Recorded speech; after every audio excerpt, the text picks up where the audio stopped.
29절이라는 책을 보면요, 하우스가 있고 홈이 있다고 합니다. 이 하우스와 홈은 영어로 집을 의미하죠. 그러나 이 집 외에도 또 다른 의미가 있답니다.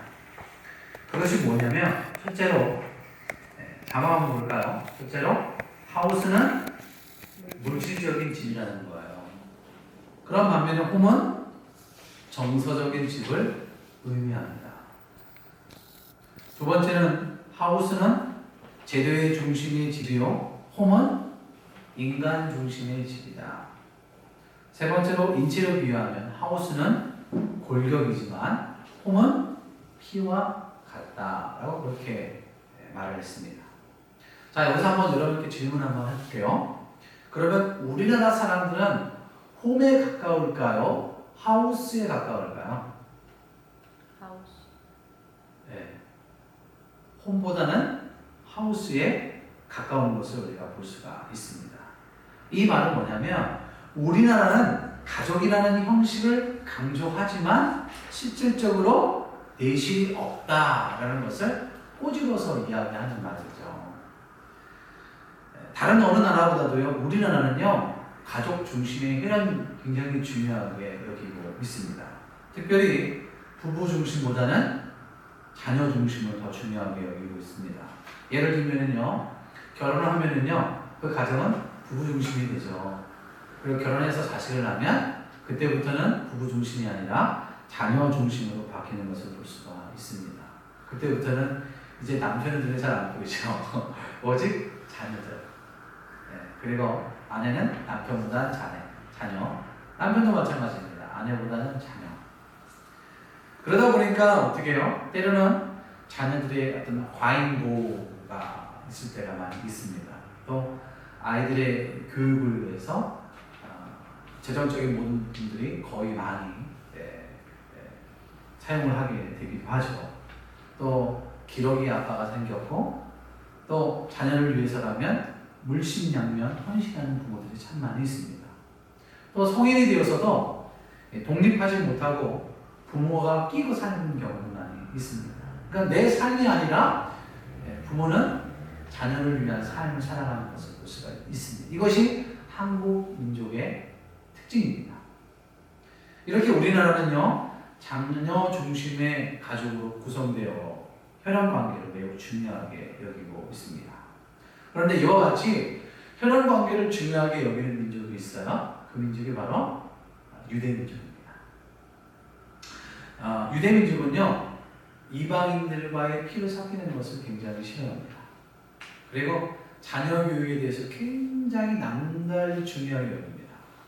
그래서 부모가 가운데 아빠가 하는 일이 있고 엄마가 하는 일이 있습니다. 굉장히 구체적이고요, 또 체계적입니다. 근데 이렇게 할 수밖에 없는 이유는 뭐냐면, 이스라엘 민족은 그 민족 자체가 스스로가 하나님으로부터 선택된 민족이다, 선민사상이 굉장히 강하기 때문에 그래요. 그런데 여기서 우리가 한번 생각해 볼 거는, 예수님은 과연 유대인들처럼 혈연 관계를 굉장히 중요하게 여겼을까라는 질문을 하게 됩니다. 여러분, 예수님은 어떻게 하셨을 것 같아요? 네? 예수님은요, 그렇게 혈연 관계를 중요하게 여기지는 않으셨습니다. 예수님은요, 이런 혈연 관계의 중심을 굉장히 강조했던 유대 민족의 가족관을 버리고 성경적인 가족관, 곧 예수님이 추구했던 예수님의 가족관을 가지기를 원하셨습니다. 오늘 본문에서 예수님이 가지셨던 가족관이 어떠했는지를 우리는 확인할 수가 있습니다. 오늘 본문의 내용이 이렇습니다. 예수님께서 가버나움에서 많은 기사와 이적을 행하셨습니다. 그리고 천국 복음을 전하셨어요. 그래서 쉬시기 위해서 이제 베드로의 집에 들어갔는데요, 사람들이 이 소문을 듣고 예수님 몰려들기 시작했습니다. 너무나 많은 사람들 때문에 예수님이 식사할 기회도 없게 되었습니다. 근데 이때 예수님의 어머니와 동생들이 밖에서 사람을 보내서 예수님을 부릅니다. 근데 왜 이들이 밖에서 예수님을 불렀을까? 그 이유가 뭘까? 그것은 예수님에 대한 소문을 들었기 때문에 그래요. 어떤 소문을 들었을까요? 좋은 소문을 들었으면 얼마나 좋을까요? 근데 부정적인 소문을 들었습니다. 그것은 예수가 신성모독한다, 예수는 미쳤다라는 그런 소리를 듣게 되었던 겁니다. 여러분, 오늘날 이런 일들이 참 많이 있죠. 교회에 대한 부정적인 소문들이 많이 납니다. 어떤 분은요, 왜 교회는 신주를 내야 돼? 그렇죠? 또 코로나 시기에 꼭 예배를 드려야 돼? 안 드릴 수 있는 거 아니야? 왜 기독교는 꼭 기독교에만 구원이 있다라고 얘기해? 여러분이 예수 믿기 전에 그런 이야기 딱 들으면 어떤 생각이 공감이 되죠? 왜 기독교는 꼭 그래야 돼? 또 어떤 사람은 그래요. 이 코로나 시기에 왜 예배를 드리냐? 아, 교회가 돈이 필요하잖아. 돈 때문에 예배 드리는 거야. 라고 그렇게 이야기하는 사람도 있습니다. 근데 사실 교회도 물질적인 부분이 필요하죠. 그러나 그게 정확한 답은 아니죠. 그 때문에 예배 드리는 건 아니죠. 네.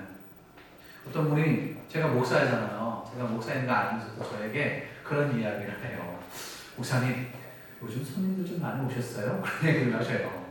네. 네, 그런 얘기 듣고 나서, 아, 세상의 사람들, 세상의 눈으로 교회를 바라볼 때의 관점이 다르다. 왜냐하면 그건 모르시거든요.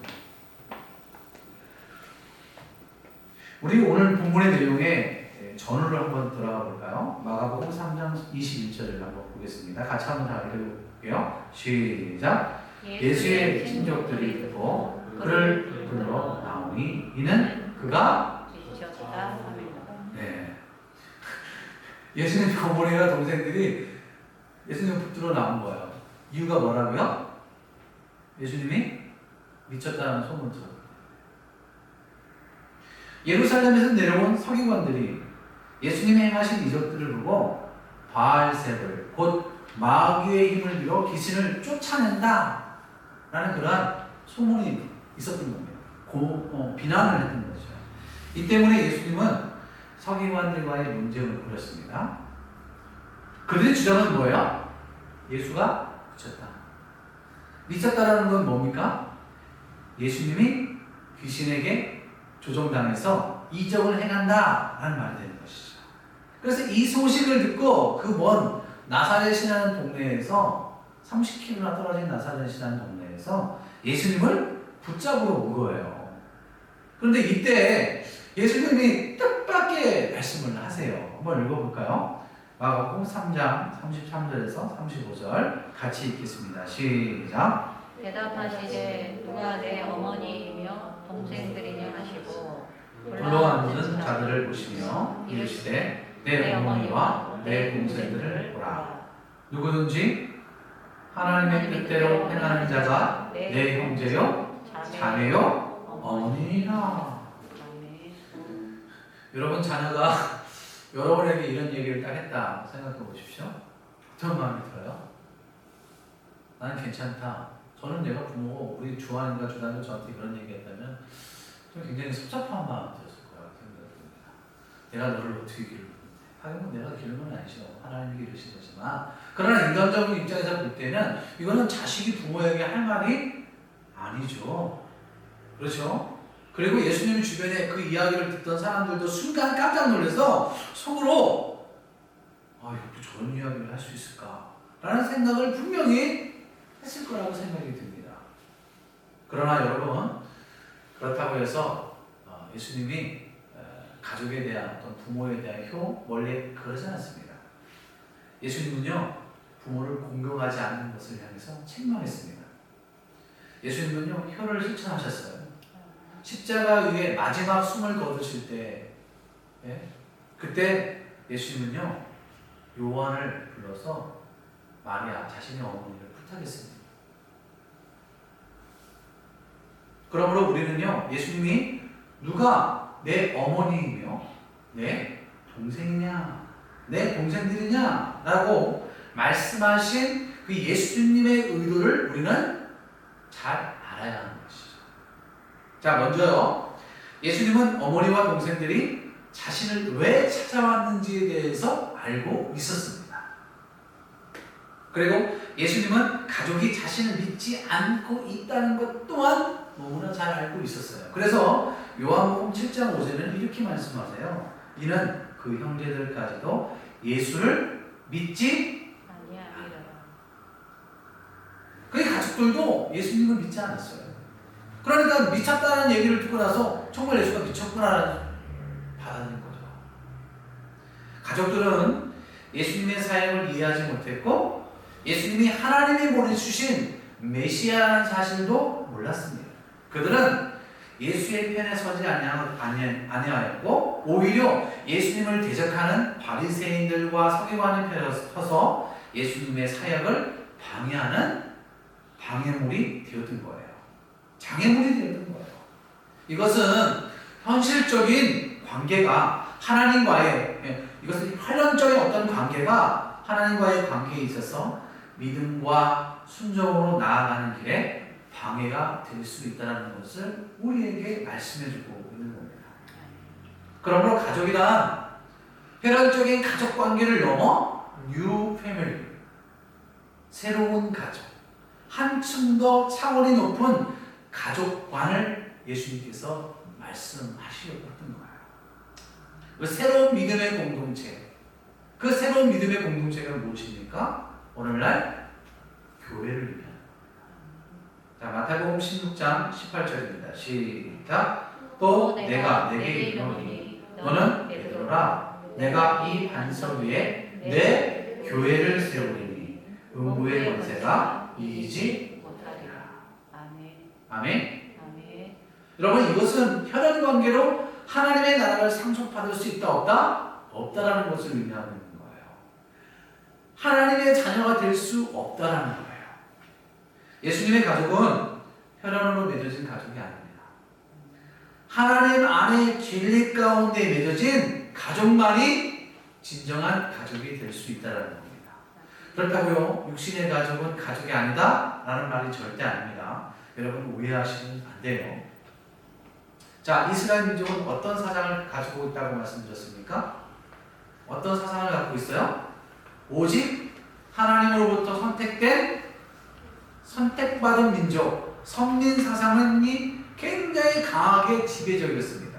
그래서 이방 사람들을 어떻게 여겼냐면은 구원받지 못한 존재, 개, 돼지식으로 했습니다. 그들에게는 구원이 있다 없다? 그들에게는 구원이 없다. 오직 유대인들에게, 오직 우리 민족에게, 오직 우리의 피를 나는 형제 자매들에게만 구원이 있다라고 그렇게 생각했어요. 그래서 초대교회 때 제자들이요 복음을 전할 때는요 이방 사람들한테는 복음을 전하지 않았습니다.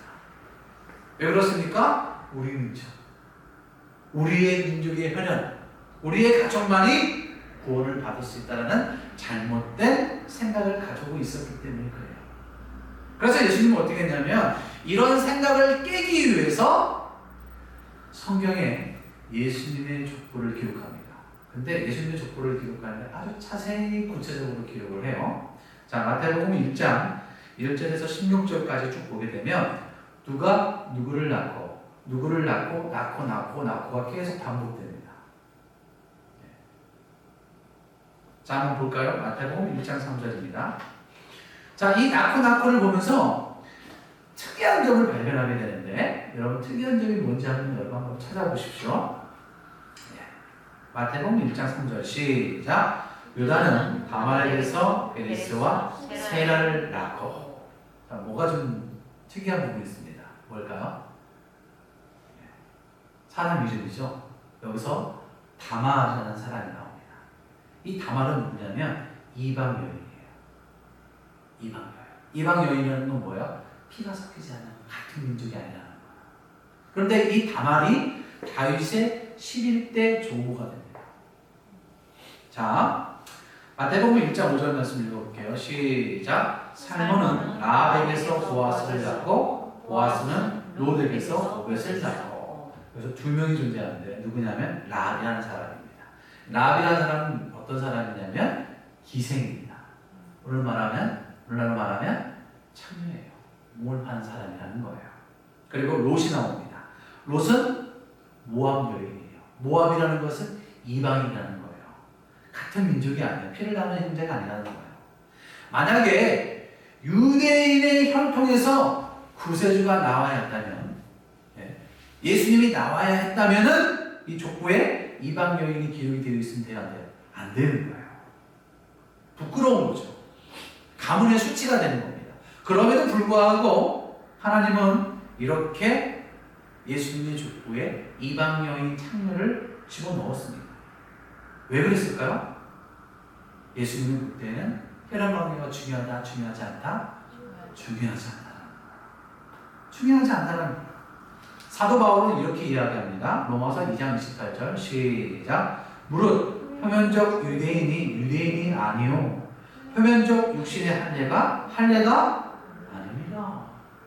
반대로 이야기하면 유대인들은 뭘 주장했습니까? 표면적 유대인이 유대인이다 이거예요. 표면적 육신의 할례다 라고 그렇게 이야기한 거예요. 유대인은. 근데 바울은 그게 아니라는 거예요. 유대인이 아니라도 할례를 받지 않아도 혈연적인 관계가 아니더라도 뭐가 될 수 있다? 예수님의 가족이 될 수 있다는 거예요. 예수님의 가족과는 결코 혈연 관계가 아니었습니다. 혈연이었다면 지금 우리가 이 자리에 앉아 있어요? 우리 또한 예수님을 믿을 수 없습니다. 결국은 다 지옥에 갈 수밖에 없는 존재인 것이죠. 에베소서 3장 6절 말씀 읽어볼게요. 시작. 이는 이방인들이 복음으로 말미암아 그리스도 예수 안에서 함께 상속자가 되고 함께 지체가 되고 함께 약속에 참여하는 자가 됩니다. 예수 안에서 함께 상속자가 되고 함께 지체가 되고 함께 약속에 참여하는 자가 된대요. 어떤 사람이요? 이방인들이 누굽니까? 사실 우리입니다. 피를 나누자는 사람들이 이야기하는 거예요. 그들이 뭐를 통해서요? 복음으로 말미암아. 복음으로 말미암아. 할렐루야. 그러므로 우리는요, 예수님이 원하시고 말씀하시는 새로운 성경적 가족관이 무엇인지를 깨달아야 합니다. 그리고 예수님이 말씀하시는 그 가족관을 우리는 가져야 하는 거예요. 예수님이 말씀하신 새로운 가족관이 무엇이라고요? 누가 나의 가족이라 말씀하셨습니까?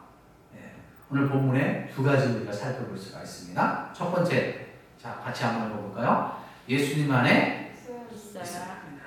마가복음 3장 32절입니다. 시작. 우리가 예수를 불러 앉았다가 여짜오되. 여기 보면은 예수님을 중심으로 둘러 앉은 사람들이 나옵니다. 그렇죠? 그런데 반대로 밖에 있는 사람 또한 나와요. 자, 마가복음 3장 31절입니다. 시작. 그때에 예수의 어머니와 동생들이 밖에 와서 밖에 서서. 뭐라고 되어 있습니까? 밖에 서서라고 기록이 되어 있습니다. 그래서 밖에 서서라는 말은 무슨 의미냐면 주위에라는 뜻입니다. 주위에. 즉 아웃사이드라는 뜻입니다. 이 말은요, 예수님을 대하는 태도를 의미하는 거예요. 예수님과의 거리를 의미하는 겁니다. 그렇다면 밖에 있는 자들이 누구예요? 예수님이 뭐라고 미쳤다고 하는 사람들이에요. 예수님이 이상한 사람이라고 이야기하는 사람들이에요. 예수님이 신성모독한다 라고 이야기했던 사람들이라는 거예요. 그 사람이 바리새인과 서기관과 예수의 어머니와 동생들이었다는 겁니다. 다시 말하면 예수의 밖에 있는 사람들은 누구예요? 예수를 믿지 않는 사람들이에요. 예수를 부인하는 자들이었다는 거예요. 그들이 왜 예수님 곁으로 들어오지 못했습니까? 예수님 주변에는 많은 사람들이 있었기 때문이에요. 예수님 주변에 사람들이 많이 있었기 때문에 그들이 예수님 안으로 들어올 수가 없었어요. 그래서 밖에 있을 수밖에 없었던 거죠. 그런데 여기서 사람들이란 누구를 의미할까요? 예수님께 가까이 나오지 못하도록 가로막는 영적 장애물들을 이야기하는 거예요. 영적 장애물들을 이야기하는 거예요. 그것이 뭘까요? 죄요. 불신앙, 믿지 못하는 거죠. 돈 때문에, 어떠한 게으름 때문에, 교회에 대한 잘못된 인식과 오해 때문에, 교회에 대한 어떤 상처 때문에, 또 사단이 놓은 것 때문에, 장애물 때문에, 이런 것들이 예수님께 나아갈 수 없게 가로막고 있는 장애물이 되는 겁니다.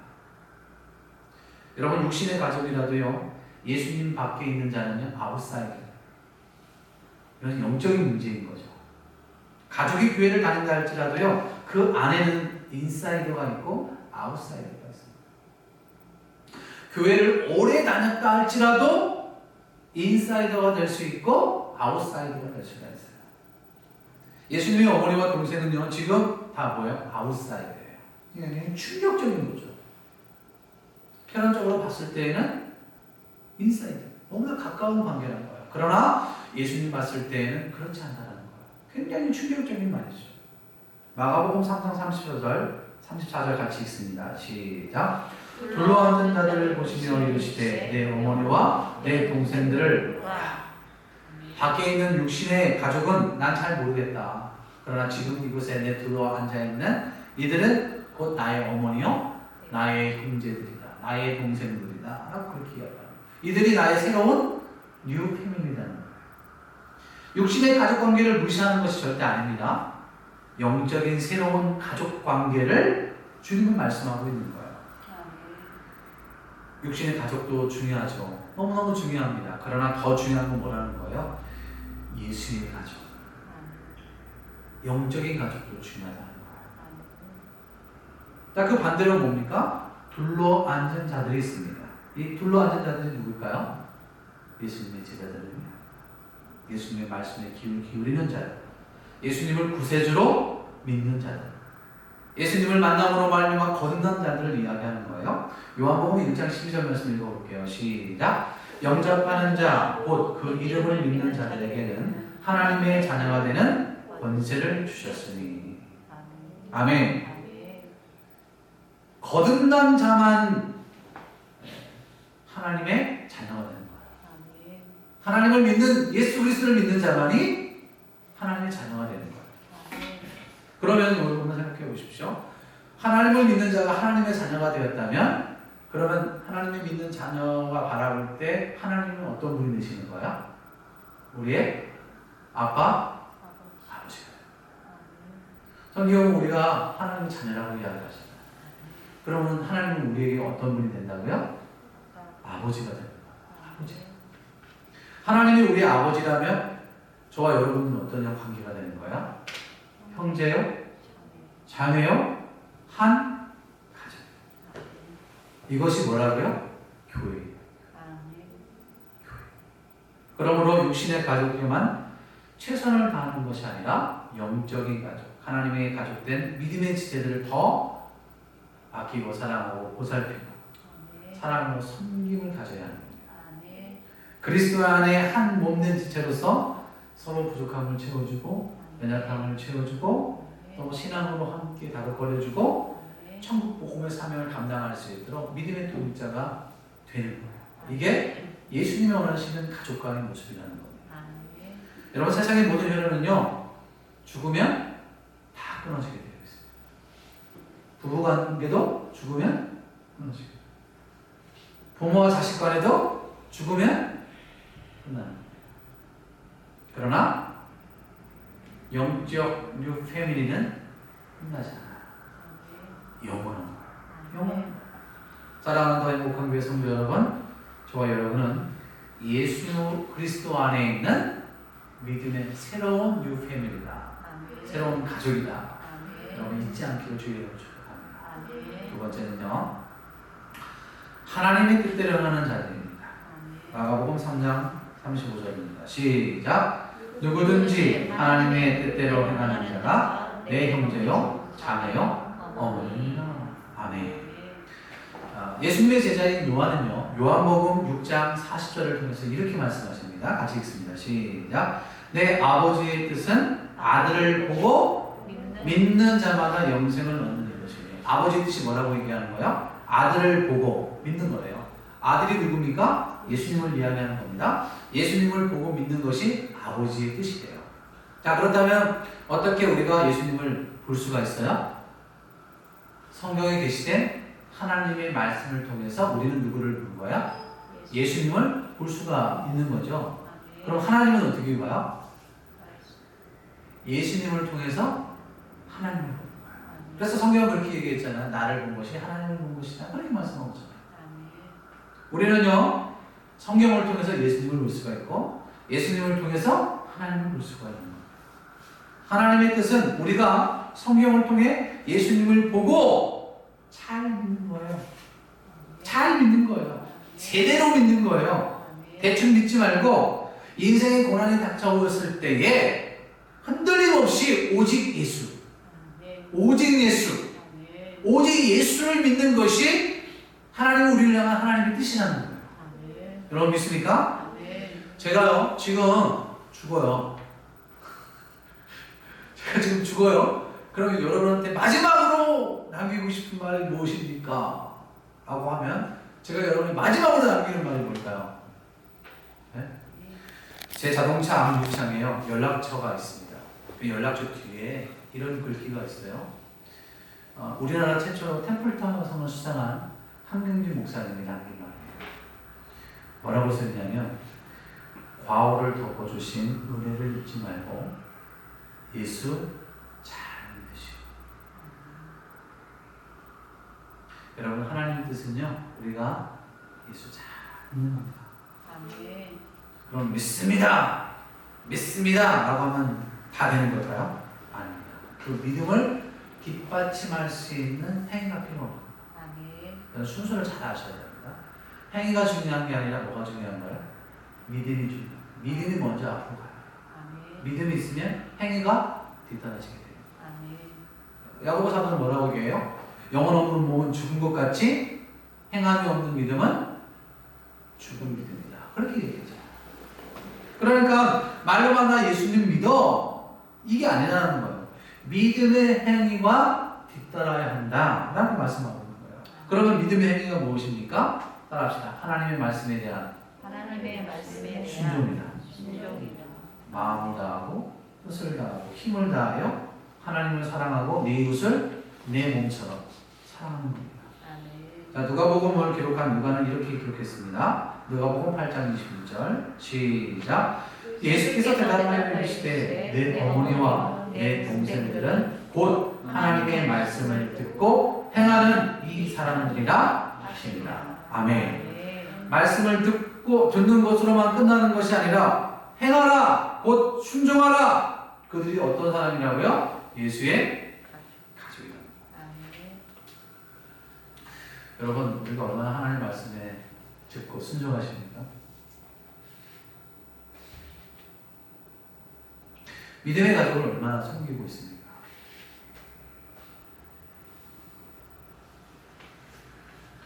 피를 나는 형제라 할지라도 혈연 관계라 할지라도요 하나님 뜻대로 행하지 않고